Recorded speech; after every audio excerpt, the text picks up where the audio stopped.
낯선 땅에서 새로운 삶을 시작한 이방인에게 필요한 것은 때로는 따뜻한 미소 하나일지도 모릅니다. 오늘의 주인공 방글라데시에서 온 파리다는 한국에서의 작은 관심과 배려가 어떻게 그녀의 인생을 바꿨는지 직접 들려준다고 합니다. 안녕하세요. 저는 방글라데시에서 온 파리다입니다. 제 이야기는 남편 아샤드와의 결혼으로부터 시작됩니다. 아샤드는 저보다 4년 먼저 한국으로 와서 열심히 일하며 자리를 잡았어요.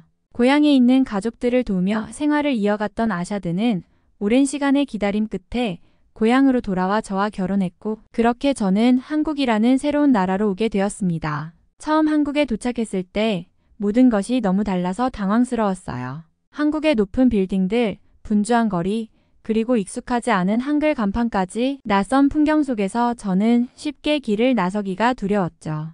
하지만 남편은 언제나 제 옆에서 따뜻하게 저를 위로해 주었어요. 아샤드는 제가 한국에 적응할 수 있도록 매일 저녁 시간을 내어 한글을 가르쳐 주었어요. 처음엔 안녕하세요, 감사합니다 같은 기본 인사말을 배우는 것도 어려웠어요. 발음이 어색해서 자주 실수했고 남편과 함께 웃곤 했죠. 하지만 남편은 제가 포기하지 않도록 계속 응원해 주었어요. 조금씩 천천히 하면 언젠가 잘하게 될 거야 라며 항상 격려해준 덕분에 용기를 낼 수 있었어요. 남편은 제게 한국어 교재를 사주고 일터에서 얻은 무료 강좌 정보를 공유하며 최대한 저를 도와주려고 했어요. 가끔은 함께 드라마를 보면서 대화를 흉내내기도 했는데 어느 날 제가 밥 먹었어요 라고 자연스럽게 말했을 때 남편이 너무 기뻐하며 박수를 쳤던 기억이 나요. 그 작은 성공이 저에게는 큰 자신감이 되었답니다. 이렇게 조금씩 배우며 저는 단어 몇 개라도 알아들을 수 있게 되었어요. 하지만 여전히 가끔 고향 생각에 눈물이 나기도 했죠. 낯선 환경 속에서 적응하기란 쉽지 않았으니까요. 그럴 때마다 남편은 제 손을 꼭 잡으며 우리가 함께라면 뭐든지 할 수 있어라고 말했어요. 그 말은 저에게 늘 큰 힘이 되었어요. 남편과 함께 한글을 배우는 과정은 단순히 언어를 익히는 시간을 넘어 서로의 관계를 더 깊게 만드는 시간이었어요. 아샤드는 제가 매일 배우는 단어를 노트에 적고 제가 발음할 때마다 옆에서 하나하나 교정해줬어요. 남편의 노력과 사랑이 느껴져서 한글 공부가 힘들어도 쉽게 포기할 수 없었죠. 어느 날 남편은 작은 화이트보드를 사와서 오늘의 단어라는 제목을 적고 제가 매일 새로운 단어를 써볼 수 있도록 했어요. 예를 들면 가족, 희망, 사랑 같은 단어들인데 하나씩 적어갈 때마다 남편과 함께 그 단어로 짧은 문장을 만들어 대화해 보기도 했답니다. 그런 소소한 시간이 저희에게는 특별한 추억이 되었어요. 그런데 한국어를 배우는 게 말처럼 쉽지만은 않았어요. 특히 발음 때문에 웃지 못할 에피소드가 많았죠. 한 번은 제가 사과 주세요를 말하려고 했는데 사고 주세요라고 잘못 말한 적이 있어요. 남편이 웃으면서도 친절하게 틀린 점을 알려줬고 저는 그때부터 단어 하나하나를 더 신중히 익히게 되었어요. 이런 작은 실수들은 웃음을 주면서도 저를 점점 성장하게 만들어 주었답니다. 남편은 제가 강의를 들을 수 있도록 지역 도서관에서 무료로 진행하는 한국어 수업을 추천해 줬어요. 처음엔 혼자 가는 게 두려워서 주저했지만 남편이 일하는 날임에도 불구하고 시간을 내어 저를 수업 첫날까지 데려다 주었어요. 선생님과 다른 외국인 친구들을 만나면서 저는 나만 어려운 게 아니구나라는 안도감과 함께 새로운 배움의 재미를 느낄 수 있었어요. 그리고 어느 날 제가 배운 한국어로 남편에게 짧은 손편지를 써줬어요. 아샤드 고마워요. 함께라서 행복해요. 단순한 문장이었지만 그걸 본 남편의 눈에 감동의 눈물이 맺혔던 모습을 잊을 수가 없어요. 언어를 배우는 과정 속에서 저는 단지 한국어를 익힌 것뿐만 아니라 남편과 함께하는 삶의 소중함을 더 깊이 깨닫게 되었죠. 그러던 어느 날 이웃 주민 한 분이 저희 부부를 찾아와 매포읍에서 열리는 화합체육대회에 초대해 주셨어요. 모두 함께 즐길 수 있는 행사니까 꼭 와보라며 웃으며 건넨 초대장이었죠. 솔직히 처음에는 망설였어요. 낯선 환경에 아직 자신이 없었고 사람들이 저를 어떻게 볼지 걱정이 됐거든요. 하지만 남편은 제 손을 꼭 잡고 말했어요. 우리 둘이 함께면 괜찮아. 좋은 사람들도 많을 거야. 그 O 말에 projeto 용기를 Juntos 내어 Educar, que 체육대회에 premia 가기로 todas as áreas da 결심했어요. educação. 대회장에 도착했을 때 생소했던 불안함은 금세 흥겨움으로 바뀌었어요. 아이들부터 어르신들까지 모두 웃는 얼굴로 서로 인사를 나누는 모습이 너무 따뜻했거든요. 몇몇 주민들은 저희를 발견하자마자 새로운 얼굴이네. 여기 오신 걸 환영해요. 라며 반갑게 인사해 주었어요. 그들 중 한 분은 직접 가져온 떡과 음료수를 건네며 저희를 행사에 더 편하게 참여할 수 있도록 배려해 주셨어요. 체육대회에는 저희 같은 외국인 주민들을 위한 특별한 이벤트도 있었어요. 바로 한글 이름으로 퀴즈 맞히기 시간이었죠. 진행자는 마이크를 들고 이렇게 말했어요. 외국인 주민 여러분 준비되셨나요? 여기 여러분을 위한 특별 문제들이 준비되어 있습니다. 그 순간 주위에서 모두 저희를 향해 환호하며 응원을 보내줬어요. 긴장되었지만 주민들의 밝은 에너지가 용기를 주었어요. 첫 번째 문제는 한국에서 가장 긴 강은? 이라는 질문이었어요. 남편 아샤드는 자신 있게 한강 이라고 외쳤고 마친 순간 큰 박수를 받았어요. 두 번째 문제는 한국의 대표적인 전통 음식은? 이었는데 제가 손을 번쩍 들고 김치 라고 답했어요. 정답이라는 진행자의 외침에 환호가 터졌고 저는 그때 정말 이 마을에서 환영받고 있다는 느낌을 받았어요. 가장 기억에 남는 순간은 세 번째 문제였어요. 진행자가 당신의 한국어 이름은 무엇인가요? 라고 물었을 때 저는 잠시 멈칫했어요. 사실 아직 제 한국어 이름을 지어본 적이 없었거든요. 그런데 주민들 중 한 분이 다가오더니 파리다라는 이름 참 예쁘네요. 그대로 한국에서도 쓰면 어떨까요? 라고 말해주셨어요. 그 말이 너무 따뜻하게 느껴져서 그 자리에서 제 이름을 그대로 한국식 발음으로 파리다라고 소개했답니다. 모두가 박수를 치며 저를 환영해 주었고 저는 그 순간 눈물이 나올 뻔했어요. 대회가 끝나고 주민들이 저희를 둘러싸며 따뜻한 말을 건네줬어요. 한 어르신은 저를 향해 이렇게 말씀하셨어요. 우리 마을에서 오래오래 잘 살길 바래요. 가족처럼 생각하고 무엇이든 어려움이 있으면 말해요. 다른 주민은 직접 담근 장아찌를 선물하며 고향 음식이 그리울 텐데 한국 음식도 정이 들어요. 자주 나누고 싶어요 라고 말해주셨어요. 심지어 어떤 분은 혹시 주변에 일자리가 필요하면 읍사무소에 한번 알아보세요. 이곳은 서로 도우며 살아가는 곳이니까요 라며 남편에게 도움을 주고 싶다는 의사까지 표현해 주셨어요. 이처럼 저희가 그동안 느꼈던 외로움은 그날 완전히 녹아내렸어요. 주민들의 따뜻한 관심 덕분에 이곳이 더 이상 낯선 땅이 아닌 진짜 우리의 마을로 느껴지기 시작했거든요. 집으로 돌아가는 길에 남편과 저는 그날 있었던 일을 계속 이야기하며 웃었어요. 파리다. 우리를 이렇게 환영해주는 사람들이 있으니 얼마나 감사해. 이곳이 정말 우리의 고향 같아. 그날 이후 저는 한국에서의 생활에 조금씩 자신감을 가지게 되었어요. 고향이 그리울 때도 있었지만 주민들의 환대와 관심 덕분에 외로움은 점점 사라졌습니다. 하지만 한국 생활이 항상 순탄했던 것은 아니었어요. 어느 날 예상치 못한 작은 갈등과 오해가 생겼고 그것을 통해 저와 남편은 더 큰 깨달음을 얻게 되었답니다. 한국 생활에 익숙해지던 중 저는 예상치 못한 작은 사건에 마음이 크게 흔들렸습니다. 남편이 야근으로 늦는 날 점심을 혼자 해결해야 했는데요. 평소 지나가며 본 국밥집이 생각나 그곳에 들어갔어요. 사장님이 밝은 미소로 맞아주셨지만 메뉴판에 적힌 한글을 제대로 읽지 못한 저는 순간 굳어버렸습니다. 겨우 김치찌개라는 글자를 기억해내 말했지만 제 발음이 어색했던지 사장님은 다른 메뉴를 가져오셨어요. 그날 제 앞에 놓인 것은 제가 주문했던 김치찌개가 아닌 고등어 조림이었습니다. 고향에서도 종종 생선 요리를 먹었기에 그냥 먹기로 했지만 마음 한켠이 씁쓸했어요. 그런데 더 힘들었던 건 옆 테이블에서 들려온 소근거림이었습니다. 외국인이라 음식을 제대로 시키지도 못하네. 그래도 한국에서 살려면 공부 좀 해야 하는 거 아닌가?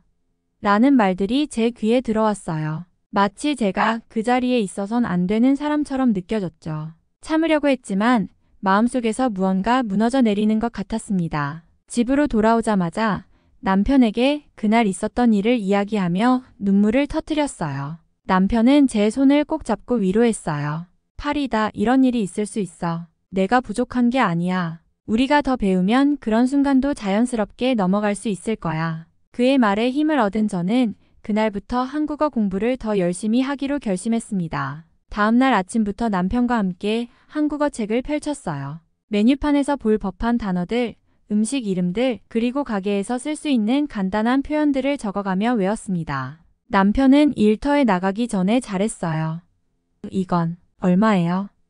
같은 문장을 손글씨로 써주며 연습하라고 격려해줬어요. 스스로 공부하는 것도 시작했죠. 매일 도서관에서 열린 무료 강좌에 참석했고 음성 어플을 활용해 발음을 연습하며 하루하루 나아졌습니다. 그리고 그날 있었던 일을 극복하고 싶다는 마음이 공부의 원동력이 되었어요. 몇 주 후 다시 국밥집에 갈 기회가 생겼습니다. 이번에는 조금의 떨림도 느껴지지 않았습니다. 사장님은 저를 보자 반갑게 웃으며 오랜만이네요.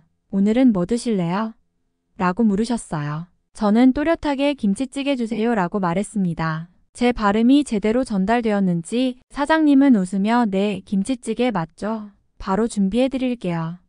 라고 답했어요. 그 순간 제 안에 작은 승리감이 느껴졌습니다. 식사를 마친 후 저는 용기를 내어 사장님께 말을 걸었습니다. 저번에 잘못 말해서 고등어 조림 먹었어요. 그런데 제가 진짜 먹고 싶었던 건 김치찌개였어요. 사장님은 놀란 듯 웃으며 아이고 그랬구나. 그때 말해주지 그랬어.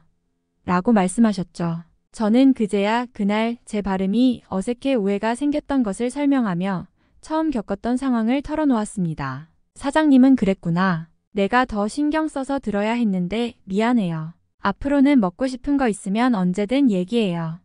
라며 제 손을 따뜻하게 잡아주셨어요. 그날 이후 저는 그 국밥집의 단골이 되었습니다. 남편과 함께 자주 가서 식사를 하며 사장님과도 친해졌어요. 가게를 방문할 때마다 사장님은 파리 다시 왔어요. 오늘은 특별히 서비스로 이거 드릴게요 라며 작은 반찬을 더 내주셨고 저희와 함께 동네 소식도 나누며 시간을 보냈습니다. 남편이 제가 한국어 실력을 점점 늘리는 모습을 보고 기뻐하던 날 사장님은 저희를 보며 이제 한국 사람 다 됐네 라고 농담을 던지셨죠. 그때 다 같이 웃으며 식사하던 분위기는 잊을 수 없는 따뜻한 기억으로 남아 있습니다. 한국어를 배우는 과정 속에서 저는 단지 언어뿐 아니라 서로의 마음을 이해하는 법도 배웠습니다. 그 국밥집은 이제 저에게 단순한 식사 공간이 아니라 한국에서의 소중한 연결고리가 되었어요. 그리고 이 경험을 통해 저와 남편은 한국에서 또 다른 특별한 여정을 이어가기로 결심하게 되었답니다. 한국에서의 첫 몇 달은 정말 쉽지 않았습니다. 낯선 언어, 익숙하지 않은 문화, 그리고 예상치 못한 작은 오해들로 마음이 자주 흔들렸죠. 하지만 그때마다 남편과 함께 극복하려는 노력, 그리고 이웃들의 따뜻한 관심 덕분에 저는 점점 한국을 사랑하게 되었습니다. 특히 국밥집 사장님과의 만남은 저에게 큰 전환점이 되었어요. 사장님은 제가 단골이 된 후에도 계속 저를 챙겨주셨습니다. 어느 날은 파리다시 고향 음식 생각날 때는 이거 한번 만들어봐요 라며 직접 적은 레시피와 고추장을 건네주셨죠. 저는 너무 감동해서 바로 집에 가서 만들어봤는데 남편도 정말 맛있다며 고향 음식을 떠올리는 웃음을 보였어요. 그 작은 정성과 배려가 저희 부부에게 큰 위로가 되었습니다. 그리고 사장님은 저와 남편이 이 마을에 더 잘 적응할 수 있도록 다른 주민들과의 연결고리가 되어주기도 했어요. 동네에서 열리는 작은 봉사활동에 저희를 초대하기도 하고 필요할 때는 한국 생활 정보를 알려주기도 하셨죠. 남편과 저는 그런 사장님의 도움을 받으며 이 마을의 진정으로 뿌리를 내릴 수 있었습니다. 시간이 지나 남편과 저는 결혼 6주년을 맞이하며 한국에서의 정착 6년이라는 큰 기념일을 함께 축하하게 되었어요. 이 특별한 날 저희 부부는 마을 주민들에게 그동안 받은 따뜻한 관심과 사랑에 대한 감사의 마음을 전하고 싶었어요. 그래서 저희가 준비한 것이 바로 손편지였습니다. 우리는 하나하나 정성을 담아 편지를 썼어요. 한국이라는 낯선 땅에서 받은 따뜻한 사랑을 평생 잊지 못할 것입니다. 여러분의 배려와 친절 덕분에 한국이 우리의 제2의 고향이 되었습니다. 라는 진심을 담아 작성했죠. 작성한 손편지는 읍사무소와 주민들에게 직접 전달되었고 그것은 그 자체로 큰 화제가 되었습니다. 손편지를 읽은 주민들은 우리가 이렇게 큰 힘이 될 줄 몰랐다며 감동의 눈물을 보이기도 했고 사장님은 편지를 읽고 저희를 꼭 끌어안으며 파리다. 정말 고맙고 앞으로도 잘 부탁해요 라고 말해주셨습니다. 저희 부부의 손편지 이야기는 마을을 넘어 지역 뉴스에도 실리게 되었어요. 뉴스 제목은 외국인 부부의 특별한 손편지 매포업을 울리다였습니다. 뉴스를 본 이웃 주민들은 저희를 다시 찾아와 축하를 전하며 이렇게 좋은 사연은 처음이에요. 앞으로도 매포읍에서 잘 살아요 라고 응원해 주었죠. 저희 부부는 그날 밤 주민들의 따뜻한 반응을 떠올리며 눈시울을 붉혔습니다. 이제 저는 국밥집뿐만 아니라 다른 이웃들과도 자연스럽게 인사하고 이야기를 나누게 되었어요. 주민센터에서 만난 어르신은 저에게 한국에서 오래오래 행복하게 살아요라고 말씀해 주셨고, 어떤 분은 저희 집에 직접 담근 김치를 가져다 주며 파리다 씨, 한국에서는 이웃끼리 나누며 사는 거예요 라고 웃으며 말해 주셨습니다. 그런 따뜻한 나눔 속에서 저는 점점 이곳이 고향처럼 느껴지기 시작했습니다. 이제 고향을 떠올릴 때 그리움보다는 제가 한국에서 만들어가고 있는 새로운 고향의 모습이 떠오릅니다. 남편과 저는 최근 큰 결정을 내렸어요. 한국에서 아이를 낳고 키우며 이곳에서 오래오래 살기로요. 아기를 위한 방을 꾸미며 우리는 함께 이렇게 다짐했어요. 이 아이는 2개의 고향을 가진 특별한 사람이 될 거야. 한국과 방글라데시 모두에서 사랑받고 두 문화를 이해하며 자랄 수 있도록 도와주자. 이웃들은 이 소식을 듣고 진심으로 축하해 주었어요. 사장님은 아기가 태어나면 가게에서 축하잔치 열어야지 라며 환하게 웃으셨고, 주민들은 저희를 위해 작은 선물 꾸러미를 준비해 주셨습니다. 이 모든 관심과 배려가 저희 부부에게 큰 감동으로 다가왔습니다. 지금도 가끔 밤에 창밖을 보며 처음 한국에 왔을 때를 떠올리곤 합니다. 모든 것이 낯설고 두려웠던 그때와 달리 이제는 창밖의 풍경이 따뜻하게 느껴져요. 이곳 사람들의 사랑과 진심 덕분에 저희는 한국에서 제2의 고향을 찾았습니다. 저는 이 이야기를 통해 말씀드리고 싶어요. 세상은 낯선 사람들에게 다가가는 작은 친절 하나로 더 따뜻해질 수 있다는 것을요. 저도 언젠가 누군가를 위해 그런 사람이 되고 싶습니다. 여러분도 주변에 누군가가 낯설고 힘들어하고 있다면 따뜻한 관심과 배려를 건네주세요. 그것이 누군가의 인생에 얼마나 큰 힘이 되는지 저와 남편이 경험한 그대로입니다. 이 이야기가 여러분에게도 따뜻한 위로와 영감을 드렸길 바랍니다. 끝까지 들어주셔서 감사합니다. 다음에도 또 좋은 이야기로 찾아올게요. 좋아요와 구독 부탁드려요. 낯선 땅에서 시작한 저희 부부의 여정은 이제 새로운 꿈과 희망으로 가득 차 있습니다. 처음엔 모든 것이 낯설고 두려웠지만 이웃 주민들의 따뜻한 관심과 사랑 덕분에 우리는 새로운 고향을 찾을 수 있었어요. 그들이 보여준 친절과 배려는 단순히 도움을 주는 것을 넘어 저희에게 진정한 이웃이 무엇인지, 또 사랑이란 어떤 힘을 가질 수 있는지 깨닫게 해주었습니다. 저와 남편이 이곳에서 만들어가는 매일의 일상은 특별합니다. 국밥집 사장님과 나누는 작은 대화, 주민들과 함께 준비하는 행사, 그리고 서로에게 전하는 작은 손편지까지 모든 순간이 저희에게는 한국이라는 고향을 만들어가는 과정이에요. 이제는 이곳이 단순히 머무는 장소가 아니라 우리의 삶이 깃든 진정한 집이 되었답니다. 앞으로 태어날 우리 아이도 이 고향의 따뜻함 속에서 자라길 바랍니다. 이곳에서 받은 사랑을 아이에게도 전해주고 싶어요. 아이는 방글라데시와 한국 두 문화를 사랑하며 두 고향의 이야기를 품은 사람이 될 거예요. 저희 부부도 아이에게 이웃에게 받은 은혜를 잊지 않고 또 다른 누군가를 돕고 사랑하며 살 수 있는 본보기가 되고 싶습니다. 이 이야기가 누군가에게 작은 위로와 희망이 되길 바랍니다. 그리고 어디서든 작은 관심과 배려가 얼마나 큰 변화를 만들 수 있는지 우리의 경험이 전해졌다면 좋겠습니다. 저희 부부는 오늘도 메프읍이라는 이 제2의 고향에서 새로운 추억을 만들어가고 있습니다. 끝까지 들어주셔서 정말 감사합니다. 앞으로도 더 따뜻하고 특별한 이야기를 들려드릴게요. 여러분도 함께 이 여정을 응원해주세요. 다음 이야기에서 다시 만나요. 좋아요와 구독도 잊지 마세요. 감사합니다.